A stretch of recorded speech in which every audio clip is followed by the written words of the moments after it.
If you are pregnant or you've recently had a baby, this podcast is for you. I am your host, Kath Bequee, a physiotherapist working in women's health and mum of three. Inside my online program, Fitness Mama, I just love helping support women to care for their bodies during pregnancy, prepare their bodies for birth, and support their after-birth recovery, helping them feel confident and strong inside out during this important stage of their lives.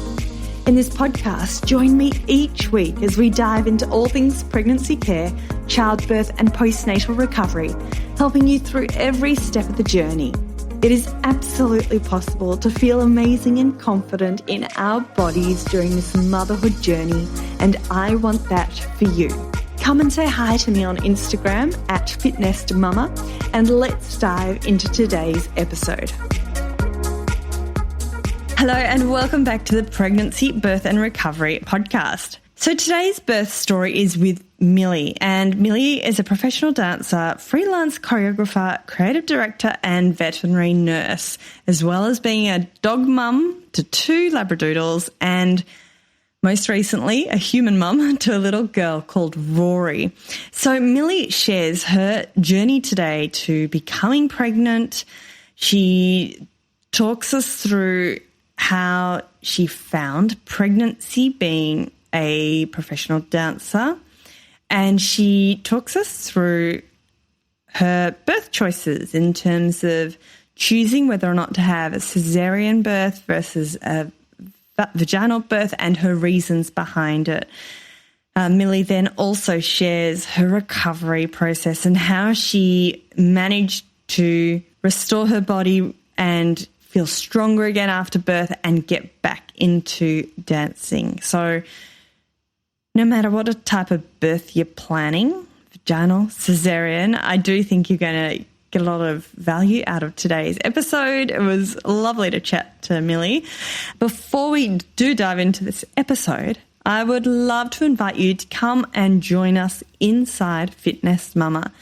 If your postnatal recovery is important to you like it is or like it was to Millie, then join us inside Fitness Mama for easy, convenient workouts that you can do from the comfort of your home whilst your bubba sleeps or whilst your bubba is kicking around on the mat next to you.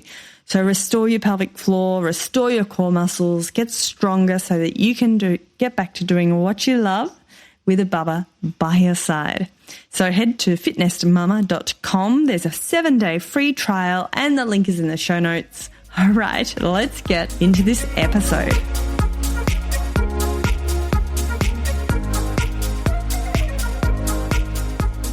Millie, thank you so much for joining me on the Pregnancy, Birth and Recovery podcast, sharing your journey to pregnancy, birth and recovery with your little baby Rory. So thank you so much. Thanks for having me. Tell us a little bit. Who are you? What do you do? I do a lot of different stuff. I'm predominantly a freelance dance choreographer and creative director. I also dance professionally and have done my entire life. I'm a veterinary nurse when I'm not doing that, so working with lots of different cute little animals. And yeah, I'm a mum now. I got 2 dogs.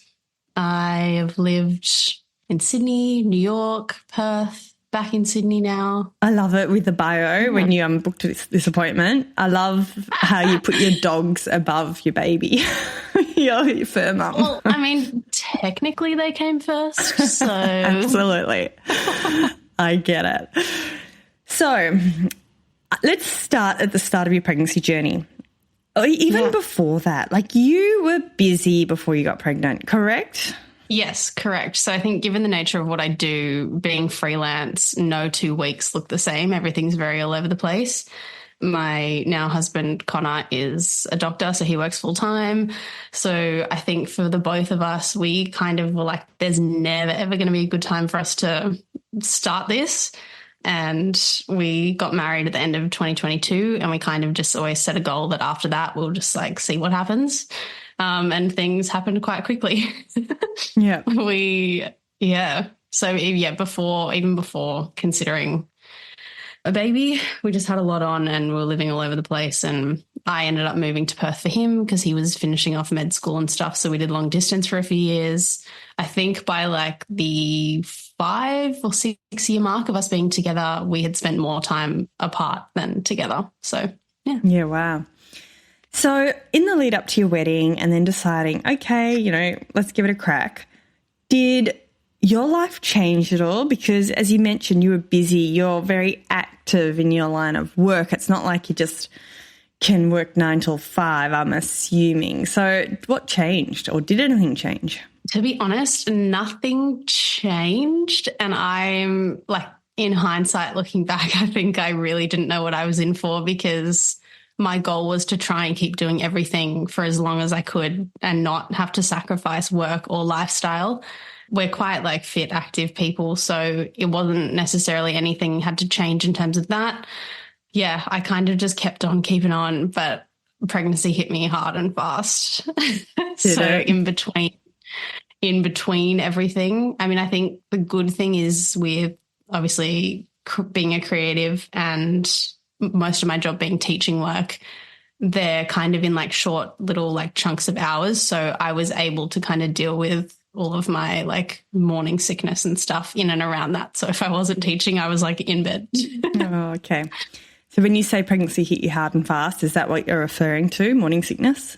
Yeah. So like for my entire pregnancy, basically from the second I found out, I was sick until I had her. I had a shocking pregnancy. Like even looking back now, I'm like, I really don't miss it at all. Were you vomiting or just feeling nauseous? Like, how did it look like for you? Bit of everything, to be honest. Like, I remember when I first, like, obviously we were trying after the wedding. Yeah, I think it was our 2nd month, I fell pregnant, and I just didn't really think anything of it. And I just remember one night I was like, I made this like creamy pesto pasta that I always make and I love it. And I was like, oh, this tastes horrendous. And I was like, maybe I'll just check. And it was like the strongest 2 lines I've ever seen in my life. From literally that point on, I had so many food aversions. Like there was more stuff I didn't want to eat than I did want to eat. And it was like vomiting, nausea the whole time. Like, and I think the hard thing is in that first trimester, there's not really a lot you can, like there is stuff you can do for it, but not a lot that you can do for it in regards to like what you can take and things like that. So I really just had to like ride that wave as everyone does. But nothing is worse than people going, oh, just wait till your 2nd trimester. Like it's going to get so much better. And then for me, it just didn't. It really just carried right through until the day I had her. Oh my gosh. How did you go about functioning and still working and everything? So I think the hard thing is working in the vet industry. It's essentially a medical field. So there's so much already just being pregnant alone that you can't do. So I couldn't handle anesthetics, couldn't handle chemotherapy drugs, couldn't do radiation, couldn't be in on surgeries because of the anesthesia and things like that. So for what I got to do as a job, it kind of came a little bit more admin-y. And for me, that wasn't enjoyable at all. So already having to get up and go to work and not be able to do all the fun stuff, I think that drained me as well. So from working at the vet perspective, I pulled my hours back quite a bit there so that I could continue to tour I work with Sydney Dance Company a lot. So I'm one of their touring teaching artists, which means I get to go all around the country and teach and do all that fun stuff. It meant I could prioritize that and just really try and it was a mental game for me, to be honest. Like when I am teaching and I'm in the studio or I've got people in front of me, I do just turn everything else off and like that's where I am. I only had one day where I was teaching and I could just feel something coming up inside of me and I was like, oh my gosh, we're not going to make it through this. Like I remember doing a warm up and I had to bail halfway through on the class to run to the bathroom and start throwing up. Like it was just awful. And that was like in the middle of my 2nd trimester. But yeah, it was hard to manage. And I think I could turn it on and really crank my energy when I needed it. But then unfortunately for Connor, when I was at home, I was just absolutely drained. And like I want to go into this perhaps in more detail later, but being in the dance industry, yes. How did pregnancy affect that? Or did it?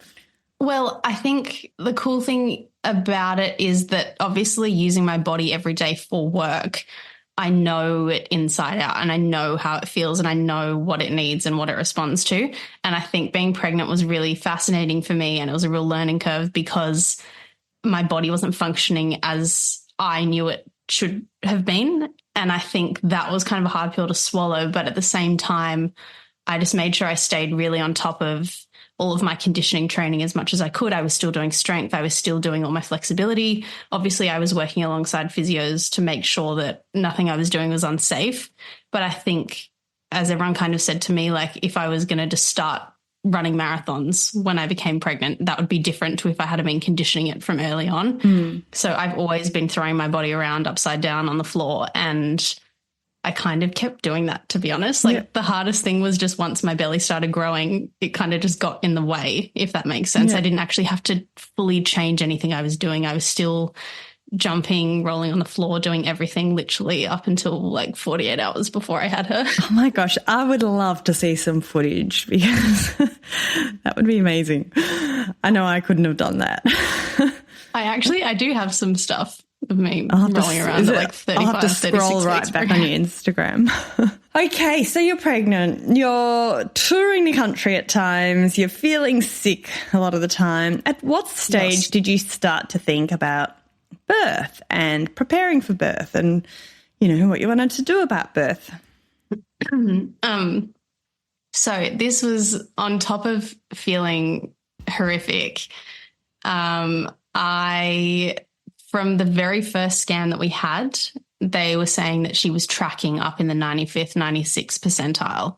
And through my entire pregnancy, I was just told that she's going to be a giant and she's going to be huge. She's as wide as she is tall. Like I'm growing this like mega monster in my stomach. And that was kind of just the narrative that carried the entire way through. So from very early on, they were concerned about the size of my pelvis versus her head. And they didn't think that she would actually fit out of my pelvis. So regardless of what my choices were, I was pretty open. Like I really didn't go into it with a birth plan. I just wanted what was going to be best for her, what was going to be best for me, so that both of us are healthy and happy on the other side. Like I really wasn't attached to a birth plan necessarily. But from very early on, there was talks about a C-section being the end result, whether it was that I tried to go for a vaginal birth and we struggle with that for a while and then she gets to the point that she's distressed and doesn't fit, then it would be an emergency C-section, or do we just schedule one? So we were toing and froing with that a lot, being like, do we give it a crack or is it not worth it?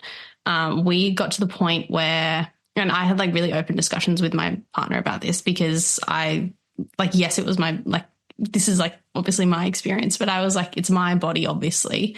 But being that he's a doctor too, I really weighed heavily on his opinion as well.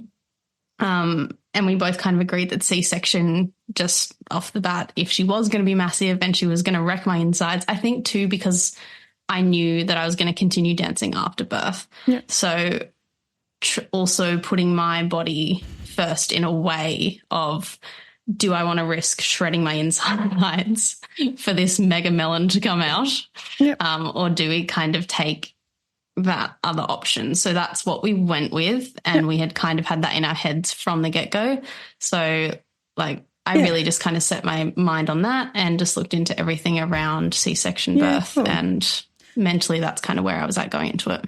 So for those listening, with the risk factors for OAC, so that's obstetric anal sphincter injury, so 3rd and 4th degree perineal tears, you know, those larger tears where there's a risk of anal incontinence, fecal incontinence. The biggest risk factors, number one is forceps, but the pre-predictors of forceps are actually high pelvic floor tone, which being a dancer, I obviously didn't assess your pelvic floor, but you probably had high pelvic floor tone and a large baby.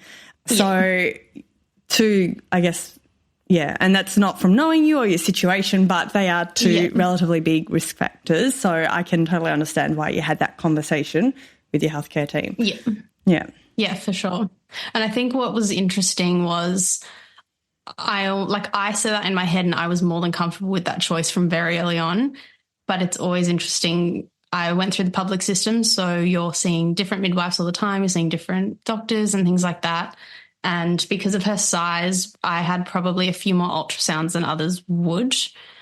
And at every point, everyone had a different opinion and everyone kind of weighed in on what they thought I should or shouldn't do. I had already kind of decided, yep, C-section's the way we're going. I'm more than happy with that. Like, it is what it is.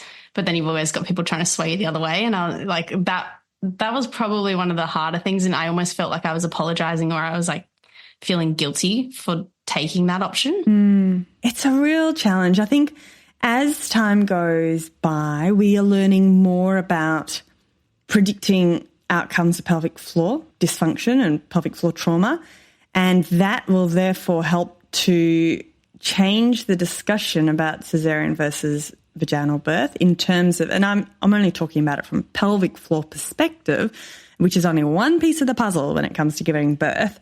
But you're a dancer.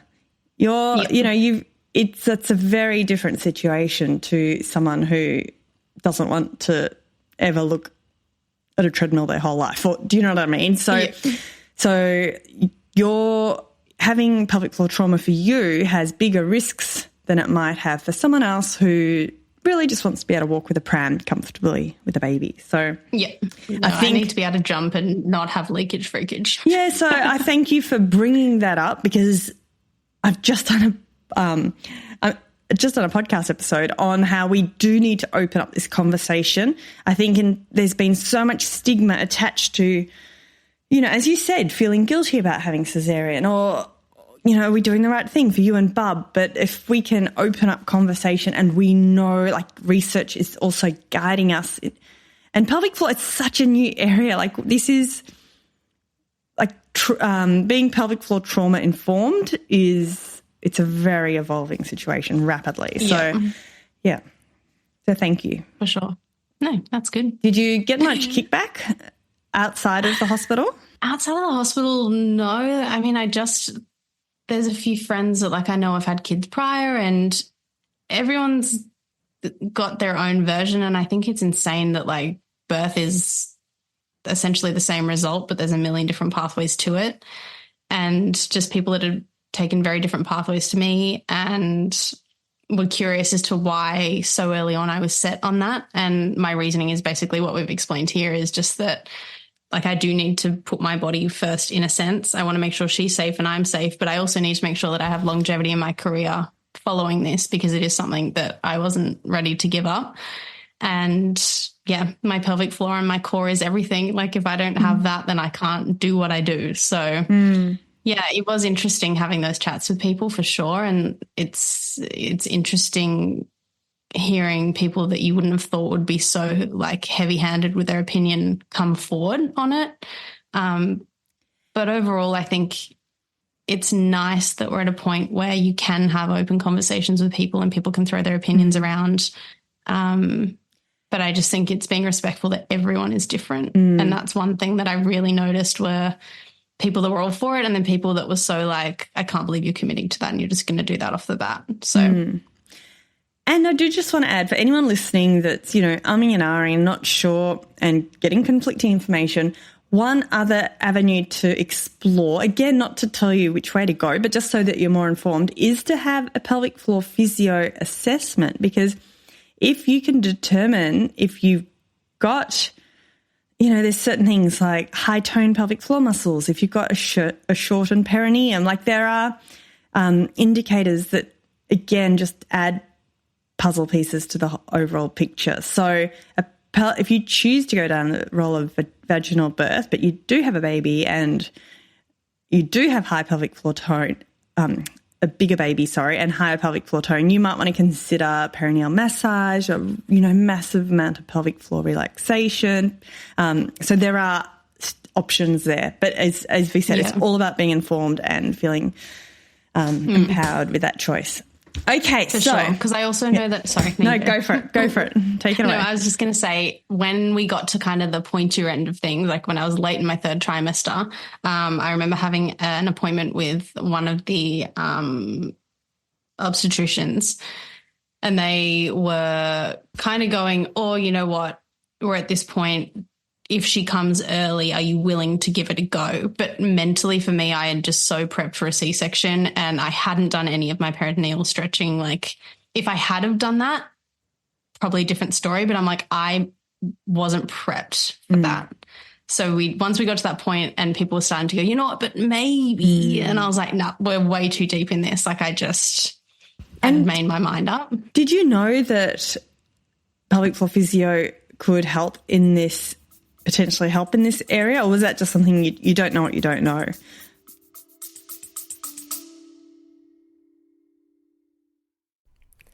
This episode is brought to you by Baby Bee, Australian-owned and designed prams combining quality, safety and style. Not only does Baby Bee let you try their prams at home with free returns for 9 months. Yes, that's 9 months. They also offer an industry-leading 3-year warranty for total peace of mind. With thousands of 5-star reviews, around-the-clock customer care, and up to $300 of free accessories with every pram, what are you waiting for? Go visit www.babybeeonline.com and check them out for yourself. And yes, for listeners of the podcast, there is a 20% discount code. Enter FITBEE, FITBEE 20 at checkout, and T's and C's apply.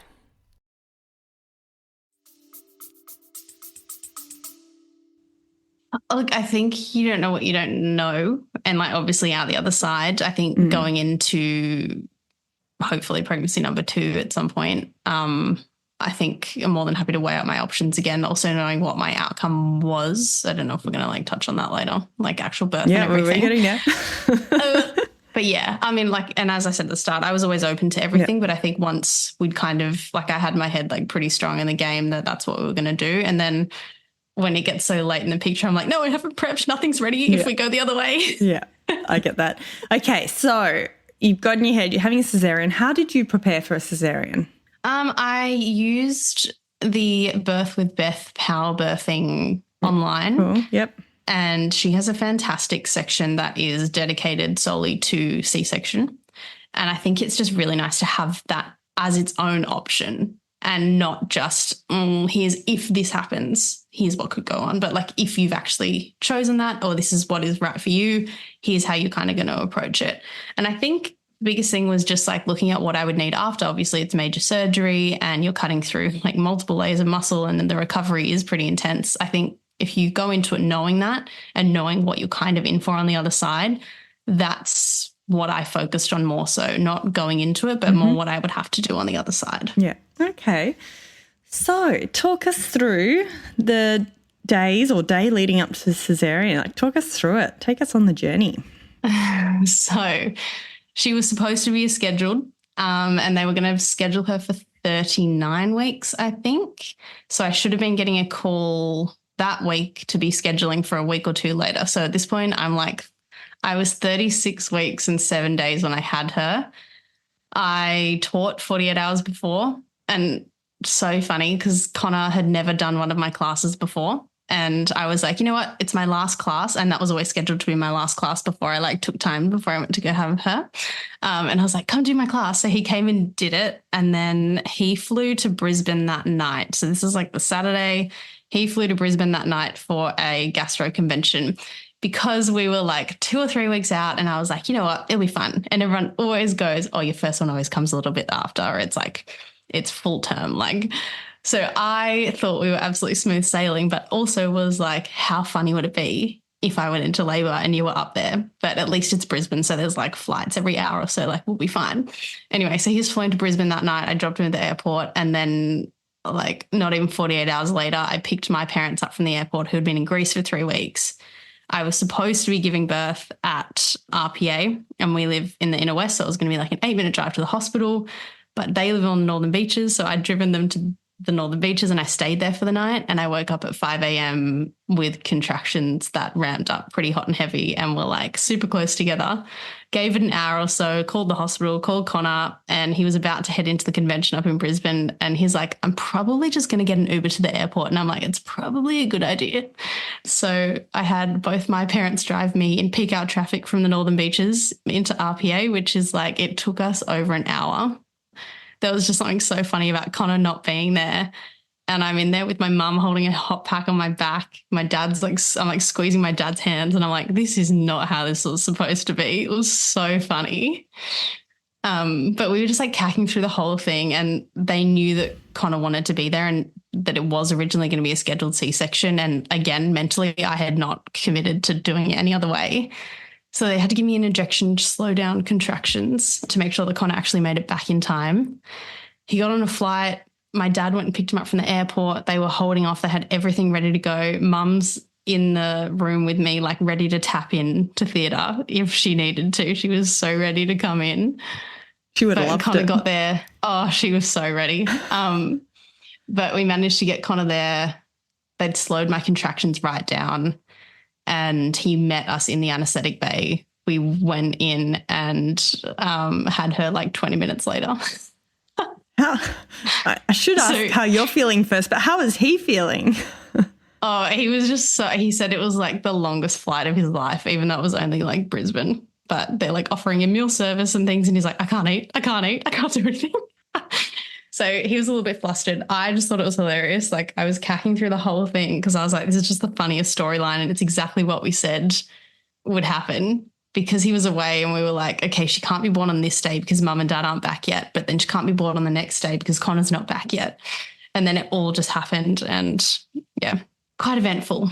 But then, yeah, we had her. She was, so I was 36 weeks, 7 days, and she was not as ginormous as we thought. She was only at 3.4 kilos and I think she's 50 centimetres. Mm-hmm. But it was, again, just so funny because going into it, we're like, I didn't know what I was about to meet on the other side. Is it just going to be this giant, like, alien of a child? Did you know it was a girl or a boy? We did. We did is it the nip test at 10 weeks? I'm way too nosy. I had to know. So we found out, at 10 weeks that we're having a girl, which I think was just nice. I'm a very visual person. So just being able to actually kind of process that throughout the pregnancy and get excited about what we're having. Given that I'm personally not a very like pink frilly kind of person, so everything we have is very neutral. Yeah. So it wouldn't have mattered either way, but it was just nice to know. Yeah. Okay, so you've got this gorgeous little girl, first-time parents, just had a caesarean. What happened? What happened then? So I was adamant that I was going to get up and walk around as soon as possible. I don't know why that was a goal of mine. I'm not very good at sitting still. So I think it was 9 hours post-op. I was up showering with my catheter and everything, just holding the bag in the shower and walking around. And I think that did wonders for me. Like I think knowing that I was capable of that afterwards, it kind of just set the tone for what my recovery would be. I didn't by any means jump into anything crazy, but for some reason that was a goal in my head I really wanted to achieve. So yeah, that night got up, showered, felt good about it. Obviously like a little bit uncomfortable, but I took all the pain meds that were given to me happily. And then, I spent 2 or 3 nights in hospital, which was nice. Obviously being first-time parents, I don't know what I'm doing. So the more help, the merrier, to be honest. And everyone had a different way of telling you how to do things. And the midwives were trying to tell you, no, you should breastfeed like this and this often and you need to this and that. And everyone had their own ideas, but I actually quite enjoyed it because it meant I could try different things and then figure out what actually worked for us. So I know sometimes it can be like super overwhelming having a million opinions, but I actually really thrived off it, to be honest, because I found what worked for us. It makes you realise there's no one way, and that sort of gives you a bit of, like for me, I felt, okay, this is good. So I can try anything and really, as long as it works. Yeah. I think one thing that really stuck, there was one midwife that came in and they were like, yep, you could do it this way and someone will do it this way and someone will do it this way. And then next minute the kids are all 21 and no one cares how it happened. And I was just like, exactly. Like as long as it works, it works. Yeah. And not even when they're 21, like when your kid's a few years old, not even a conversation. Do you know what I mean? Yeah. So, yeah. Okay. So you're in hospital, you get ready to leave. How is it when you transition to the home? There's something so weird about putting something in a car that you've never had before and you've never like known that person outside of the hospital setting. So I think, and I know everyone sort of says this, but there is something about when you walk out and you're just like, wait, what I'm actually leaving with this thing and like, this is it. We get to live with this now. So I just remember when we both got home, my parents had the dogs at their house just so that we could settle the three of us for a couple of days just to get, used to things. But we just brought her in the bassinet, put her on the floor in the living room. Both of us just stood there staring at it being like, so what do we do now? And it was just kind of figuring out what you do and when you do things. And because they sleep so much when they're that tiny and they can't tell you what they want or you're not used to their cues yet. I just remember that being such a funny little blur of a time where, you're kind of just feeding off each other going, do you reckon we need to do this now? Or would you do this now? What do you reckon? And we're just back and forthing like that for a few days. Bringing the dogs home was really special. That was always something that I'd kind of pictured in my head for so long. And you see all the cute videos on Instagram of like dogs and babies. And I was like, oh my God, it's going to be us.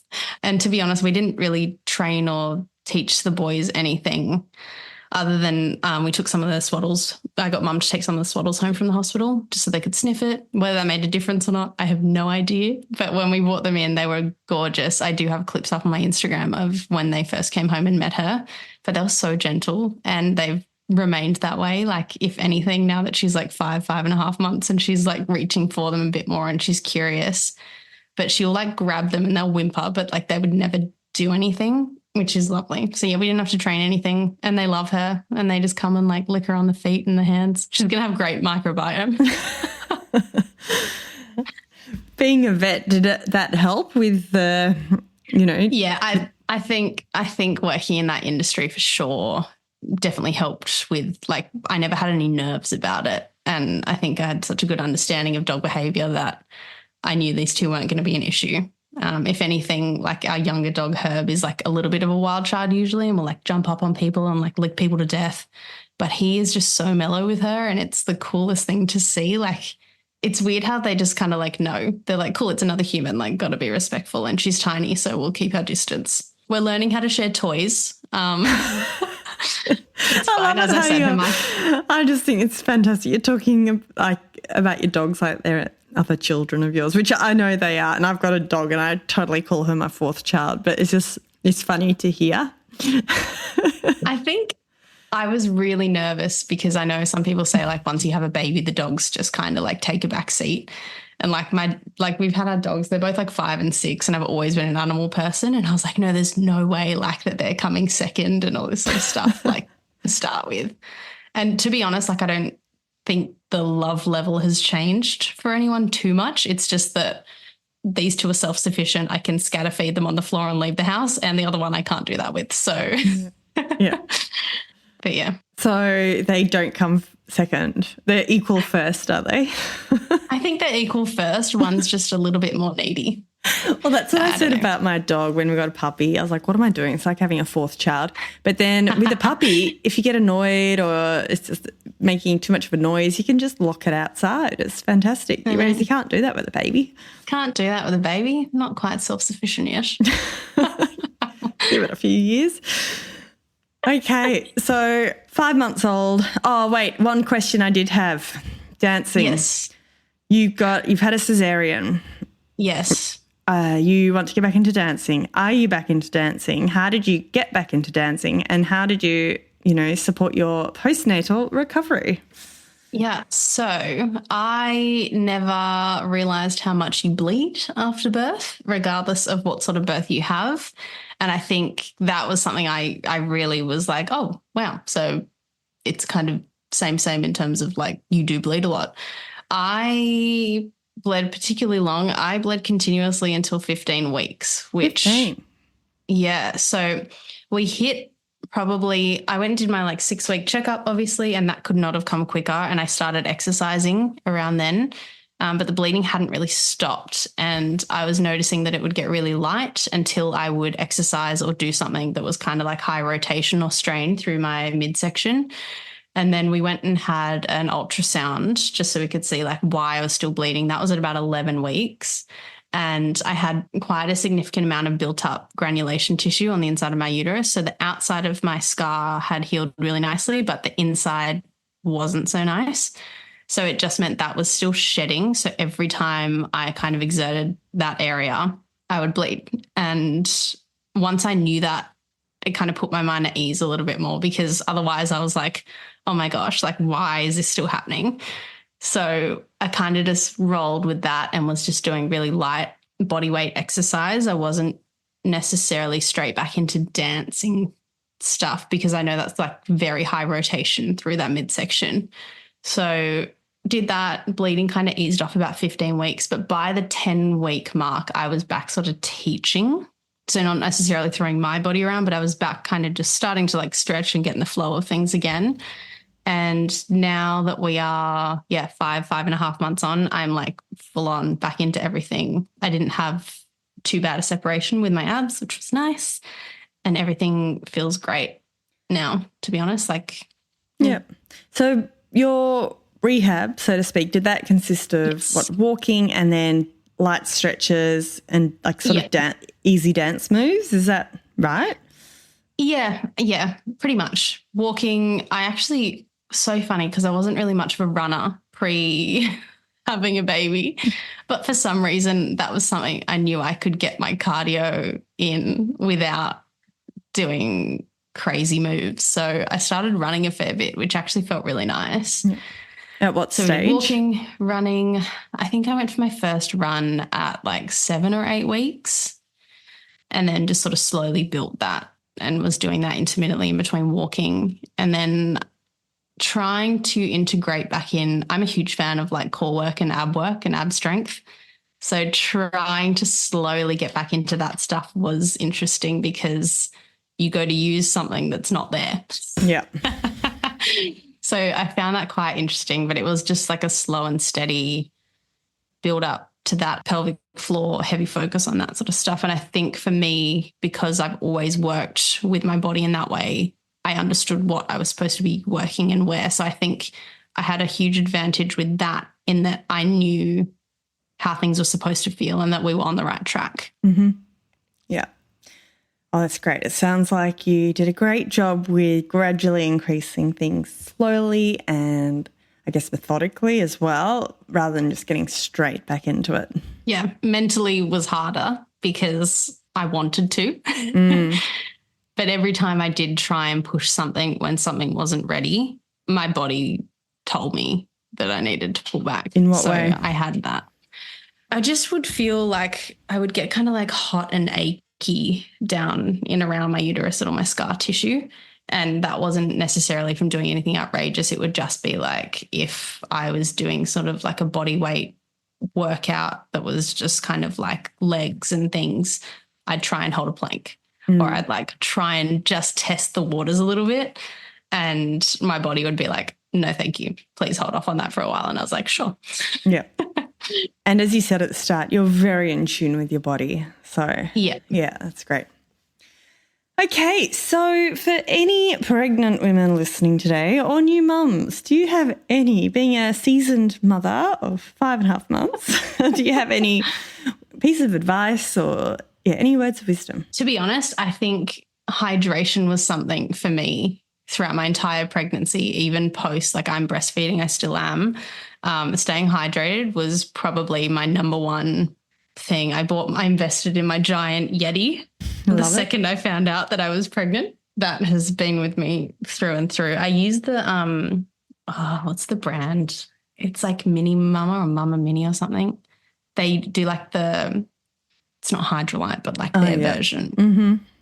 Mm-hmm. So I use like those sort of sachets a lot. Yeah, hydration, to be honest, that's my biggest one. And I think too, trying to block out everyone's idea of how things should go, or everyone's opinions. Like even I know people listen to this and go, that's great for you, but it's not what I want to do.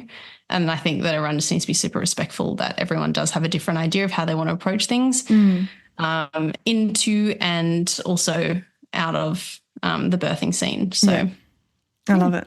And that's why I love having such a variety of stories on this podcast. Like I would never be all about vaginal births or all about caesarean births or, I think it's really important to hear.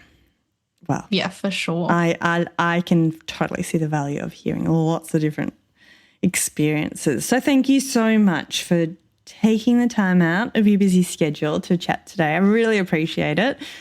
And I look forward to watching the interactions of your dogs and your baby further on Instagram.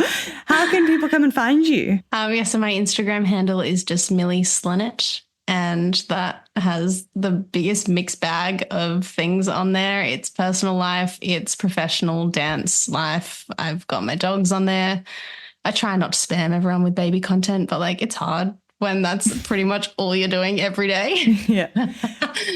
Are you back traveling and doing any of that, or you based at home now? You are back traveling? We are like still based at home, but I'm definitely back into doing a lot of my freelance work, and we've done like a few trips, and we're going to Bali in like 3 or 4 weeks. Oh, wow. So that will be fun. And when you do your trips, who comes with you? So it depends. We have a really good support network, to be honest. Both sets of parents live in Sydney, so we kind of just juggle who has her when and where and what. And honestly, the biggest thing is just figuring out how much I need to pump and when I'm pumping, and like that is the hardest at the moment. We're going to start solids in a couple of weeks, so I'm very keen for that. Yeah. But yeah, otherwise just cow logistics really. Thank you so much, Millie. Appreciate the time today. We will catch you soon. Thank you so much. And before I sign off, remember my team and I will be putting together the show notes for this episode with all the links, including how to connect with Millie at fitnessmama.com/podcast. Have a fabulous day, everyone. And I look forward to you joining me very soon for another episode of the Pregnancy, Birth and Recovery podcast. Thanks for listening to the Fitness Mama podcast, brought to you by the Fitness Mama freebies found at www.fitnessmama.com/free. So please take a few seconds to leave a review, subscribe so you don't miss an episode, and be sure to take a screenshot of this podcast, upload it to your social media, and tag me at Fitness Mama so I can give you a shout out too. Until next time, remember, an active pregnancy, confident childbirth, and strong postnatal recovery is something that you deserve. Remember our disclaimer, materials and contents in this podcast are intended as general information only and shouldn't substitute any medical advice, diagnosis or treatment. I'll see you soon.